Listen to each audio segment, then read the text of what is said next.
the station covering all of the DMV. This is DC News Now. Well, good morning. Your time right now is 6 o'clock. First up, vacations ruined and travelers stranded. We are back at BWI this morning at the epicenter of Southwest Airlines' disastrous week of holiday service.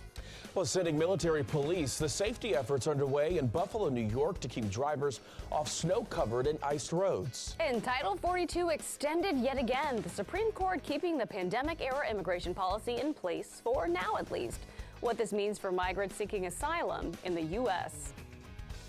All right, good Wednesday morning to you. Thanks for joining us. I'm Corey James. Good morning. I'm Tanaya Wright. We do want to get right to meteorologist Jackie Layer with a check on our forecast on this Wednesday morning. Jackie, it's a cool start, but we are going to feel a warm up. Yeah, we are going to see that warm up later on today with highs into the 50s. Quite a few areas will see those highs right around 50 degrees this afternoon. But temperatures out there this morning, not nearly that warm just yet. But notice we are seeing a few areas into the teens, and that includes Woodstock, Luray, Culpeper, as well as Manassas.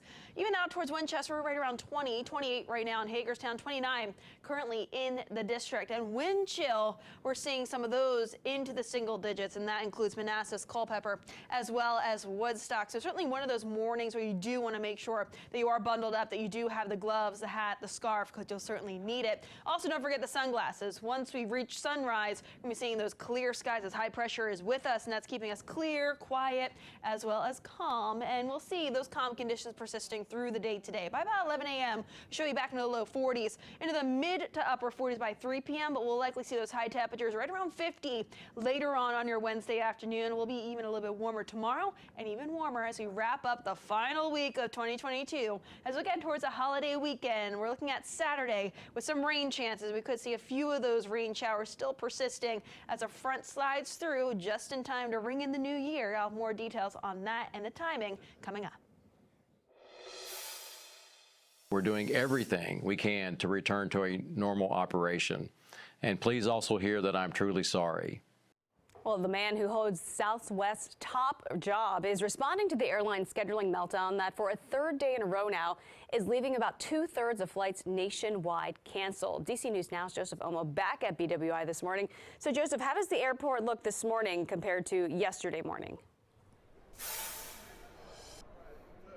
Well, compared to yesterday morning, there is quite the difference. I'll let you guys have a look for yourself. I mean, you remember looking at these queues here that were just full, chock full of passengers yesterday. Certainly not the case. Our executive producer makes a really, really good point. A lot of people have been watching the news, been seeing the horrible videos of the long lines on social media, and probably know there isn't a lot that you can do at the airport if your flight is canceled. So why come to the airport in the first place? Of course, yesterday a lot of people didn't know that, which is why we saw so many people here in line. I want to show you guys these screens. I keep on going back to these because this just shows you the gravity of the amount of flights that are canceled. Take a look here. Almost all of Southwest flights to Chicago this morning are canceled. Cincinnati, Columbus, Ohio, Albany, Boston, Buffalo, all of those flights that were scheduled to leave this morning to major U.S. cities now completely canceled. Roughly a third of flights here at BWI alone are canceled. Now, what can you do if you're a Southwest passenger right now? Go onto their website as soon as possible. At the very top, there's a travel advisory that will allow you to make changes to your flight or request a full refund. A reminder for you guys, you are entitled to a full refund if your flight was canceled and you do not decide to travel again.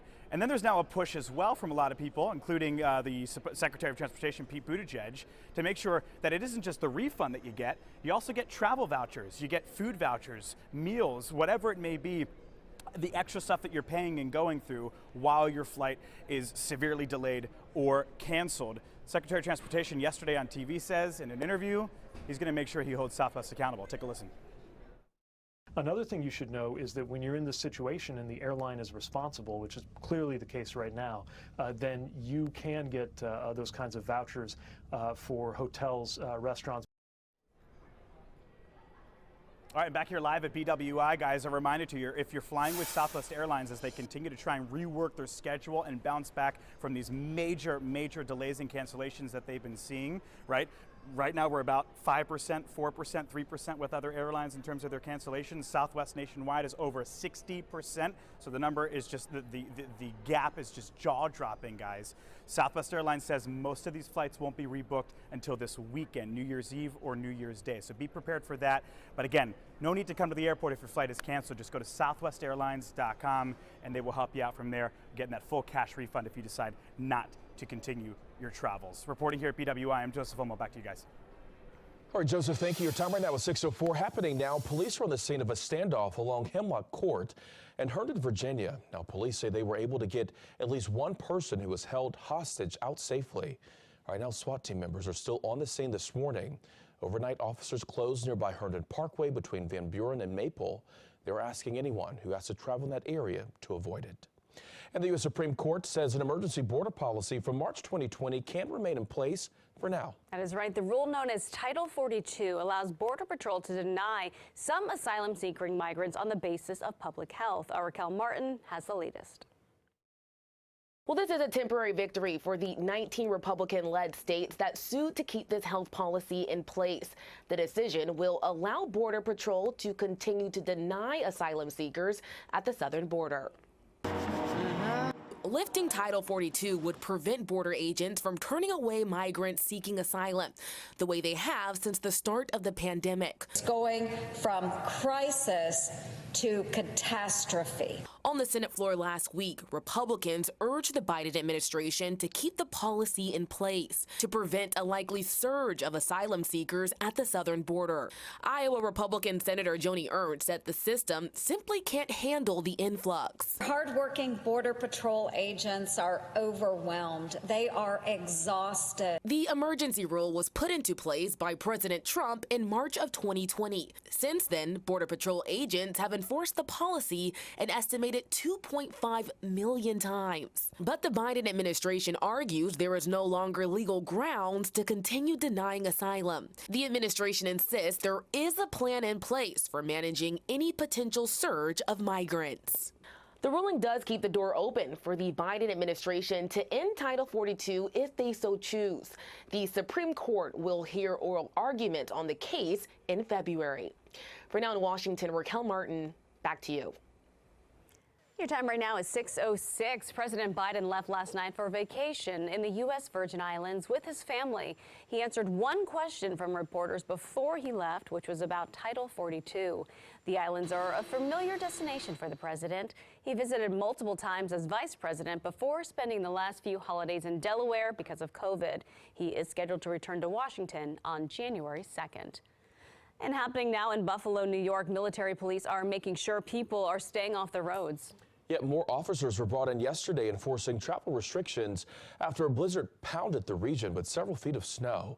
Now, the most recent snowstorm is being called one of the deadliest storms to hit the area. So far, more than 30 people have died, and local leaders are warning people that police will be stationed at entrances to Buffalo and major intersections to stop drivers ignoring those restrictions. If you are trying to get in the city of Buffalo, please stay out unless you're emergency personnel, unless you're a first responder, unless you're authorized in an emergency situation, because it still is really treacherous out there and difficult conditions. And some suburban roads and most major highways in the area have since reopened. First responders, though, have reported struggles getting to emergency calls. And locally, Maryland is dealing with the brunt of the damage in the DMV from this weekend's winter storm. Local fire and water utility companies have responded to hundreds of calls of water main breaks and burst pipes in Montgomery and Prince George's counties. WSSC Water reported 85 water main breaks in Montgomery and Prince George's counties. Montgomery County Fire spokesperson Pete Peringer has a few tips on how to make sure your pipes in your home do not burst. First up, keep your water running to allow a small amount of water to trickle through the faucet. Next, locate your water shutoff. And third, keep the cold air out. Make sure you tightly close all doors and windows. You know, water and electricity don't mix. So, we'll come in and make sure that there aren't any electrical systems affected. We want to make sure that the house is safe, that you're safe. Now, another local plumbing company says they've received over 1,000 calls in 36 hours over the weekend for water main issues. And DC Fire and EMS responded to a crash that trapped one person inside of their car with critical injuries in Southeast. Now, this all happened at the intersection of Branch Avenue and M Street at about 11 o'clock last night. Once the victim was removed from that car, they were airlifted to a local trauma center. The cause of that crash remains under investigation this morning. In Anne Arundel County, first responders have been busy the last couple days. New videos showing officers rushing to the scene where two teenagers fell into a frozen creek Monday afternoon. Now, one of them made it to safety on their own, but they had to pull the other from the icy water there. Officers later learned one of the teens fell in that creek and that teen's friend jumped in to save him. And that scene unfolded just a few hours after another heroic rescue. This one involved a small plane that crashed near Lee Airport. Neighbors witnessed the plane go into the frozen creek and sprung right into action, grabbing their kayaks to pull the pilot out to safety. When police got there, they also jumped into kayaks to help those who were trying to help the pilot, using screwdrivers to dig into the ice and move toward the crash.